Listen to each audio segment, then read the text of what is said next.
How does a man who once sat behind bars end up saving thousands of lives? It's not a movie plot, it's the real story of Jelly Roll, a man who turned his darkest chapters into a mission of hope. This week, Jelly Roll made headlines for something that has nothing to do with fame or music charts. He just announced the opening of the largest addiction treatment center in America, a place built not by billionaires or politicians, but by someone who's lived through the struggle himself. Once trapped in a cycle of crime, addiction, and self-destruction, Jelly Roll knows exactly what it means to lose everything and fight to get it back. Now, after years of success on stage and in the spotlight, he's channeling all of it into one purpose: helping others escape the same pain he once knew too well. But this isn't just another celebrity project or charity stunt. Behind the smiling photos and headlines lies a story filled with broken systems, untold trauma, and one man's determination to prove that no one is too far gone to be saved. And as we'll soon uncover, this massive recovery center might not just change lives, it could change how America treats addiction forever. But before we get to how Jelly Roll built this groundbreaking facility, you have to understand how deep his past truly runs. Before the fame, the awards, and the spotlight, Jelly Roll was just Jason DeFord, a kid from Antioch, Tennessee, trying to survive in a world that seemed determined to break him. By his late teens, he was caught up in the street life, dealing, using, and running from the law. Eventually, those choices caught up to him, and he found himself behind bars, wondering if he'd ever get another shot at life. It was in that darkness that something unexpected happened. Music, the very thing he once used to escape reality, became the one thing that could help him face it. He started writing lyrics about pain, regret, and the people society forgets. Those words connected with listeners who felt unseen. Addicts, inmates, and broken souls who knew that same emptiness. Over time, Jelly Roll's songs became more than just music. They became messages of survival, raw confessions wrapped in hope. He didn't pretend to be perfect. He admitted his mistakes, his guilt, his flaws. And that honesty turned him from an ex-con into a symbol of second chances. But Jelly Roll's story didn't stop when the music started working, because the higher he climbed, the more he realized how many others were still trapped in the same struggle he had escaped, the same jail cells, the same addictions, the same hopeless cycle. And that realization would spark something powerful, a mission that would take him far beyond the stage, into the fight for real, lasting change. For years, Jelly Roll has been speaking out about something most people overlook, a crisis hidden in plain sight. It's not just addiction, it's not just mental health. It's both at once, what doctors call co-occurring disorders. Across America, millions of people are battling this deadly combination. They're struggling with anxiety, trauma, or depression, while also fighting drug or alcohol dependency. It's a vicious cycle. The pain drives the addiction, and the addiction deepens the pain. And for those who end up in the prison system, it gets even worse. Instead of receiving treatment, they're punished. Instead of therapy, they get isolation. When they're finally released, they return to the same neighborhoods, the same triggers, the same desperation. It's a revolving door that swallows lives and destroys families, a system designed to fail the very people who need help the most. Jelly Roll knows this cycle firsthand. He's lived it, seen it, and buried friends because of it. That's why he says addiction isn't just about choices, it's about circumstances.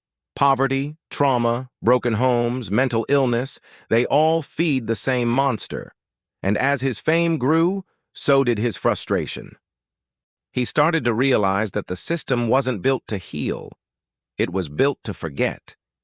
So he decided to do something that no one else with his platform had ever done. If the world wouldn't build a way out, Jelly Roll would build it himself, brick by brick, life by life. When Jelly Roll first announced he was opening the largest addiction treatment center in the United States, most people thought it was just another celebrity headline. But what he's building goes far beyond a PR move. It's a revolution in how recovery is done. The facility, funded through the Buddy DeFord Charitable Fund, isn't a luxury rehab for the rich. It's designed for the people who need it most, the ones who can't afford help, the ones who have nowhere left to go. Set on acres of open land, the center will combine addiction treatment with mental health therapy, job training, and re-entry programs for former inmates. It's not just about getting sober. It's about giving people the tools to rebuild their lives from the ground up. Jelly Roll's vision was shaped by what he saw while visiting jails across the South. He's met men and women who wanted help but had nowhere to turn. They'd get clean in prison only to relapse once they were released, not because they didn't care, but because no one cared for them. So this center will do something different. It will treat addiction as a disease, not a crime. It will focus on healing the person, not just detoxing the body. And it will give every patient, no matter their background, a genuine shot at redemption. Jelly Roll often says, "If you can't find hope, I'll hand you some of mine." That's exactly what this place is, a physical embodiment of that promise. But not everyone believes in what he's doing. And as the project gained attention, some critics started questioning his motives. As news spread about Jelly Roll's massive treatment center, the reactions were mixed. Fans and people in recovery praised him as a hero, someone using fame for something real. But others, especially online, weren't so kind. Some doubted his sincerity, claiming it was just another celebrity image project. Others went even further, spreading false rumors and attacking his past, saying that a former inmate and addict shouldn't be trusted to run a recovery center. But Jelly Roll didn't fight back with anger or clapbacks. Instead, he did something unexpected. He listened. He admitted that he's not perfect. He's not a doctor. He's not a politician. He's just a man who's been through the same hell that millions of people are still stuck in. And that's exactly why he's doing this. Because, in his own words, it takes one to know one. To his critics, Jelly Roll says the proof won't be in the headlines. It'll be in the people who walk out of his center clean, sober, and alive. Every bed filled, every life changed, every second chance given. That's his answer. And when reporters asked him why he was spending his own money instead of waiting for government funding, he said something that shut everyone up. "Because I can't wait for permission to help people." That single line, raw, defiant, and honest, reminded the world exactly who Jelly Roll is. A man who fell, got up, and decided to lift others with him. But what makes this project truly powerful isn't just the scale. It's the story behind it, and the message Jelly Roll hopes will change how America sees addiction forever. For decades, addiction has been treated like a moral failure, a sign of weakness, a personal flaw, a bad choice. Jelly Roll is out to destroy that myth once and for all. He knows firsthand that addiction isn't just about drugs. It's about pain. It's about trying to silence a voice in your head that tells you you'll never be enough. It's about filling the void left by trauma, poverty, or loss, things that most people can't see from the outside.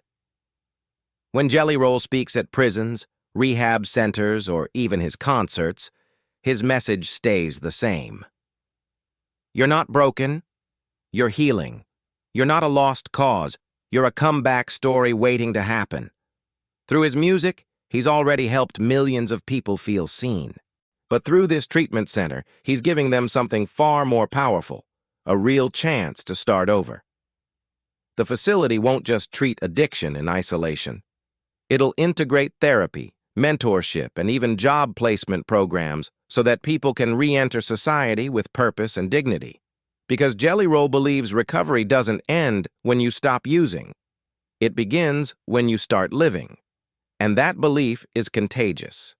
Other artists, community leaders, and even former inmates have reached out to collaborate, turning his vision into a movement. But beneath all the applause and hope lies something deeper. A personal mission that goes beyond fame, beyond charity, and straight to the heart of who Jelly Roll really is. For Jelly Roll, this isn't about building a brand. It's about building a legacy that outlives him. He said many times that music saved his life, but now, helping others might just define it. Every brick laid for this center, every dollar donated, every addict who walks through its doors, it all ties back to the same moment. The day he decided his past wouldn't be what destroyed him, but what defined his purpose. He's not preaching perfection. He's preaching possibility. Because if a man who once sat in a jail cell can now open the largest addiction recovery center in America, what excuse does the rest of the world have for giving up on people? Jelly Roll isn't trying to be a saint. He's trying to prove that one act of compassion can ripple through generations, that helping one person get clean today could stop another from getting locked up tomorrow. And maybe that's what makes his story so powerful. It's not about fame, money, or redemption tours. It's about hope with calloused hands. He's turning pain into purpose, mistakes into missions, and second chances into something sacred. In the end, Jelly Roll doesn't want to be remembered for the songs he wrote. He wants to be remembered for the lives he helped rewrite. Because sometimes it only takes one broken person to build a place where broken people can finally heal.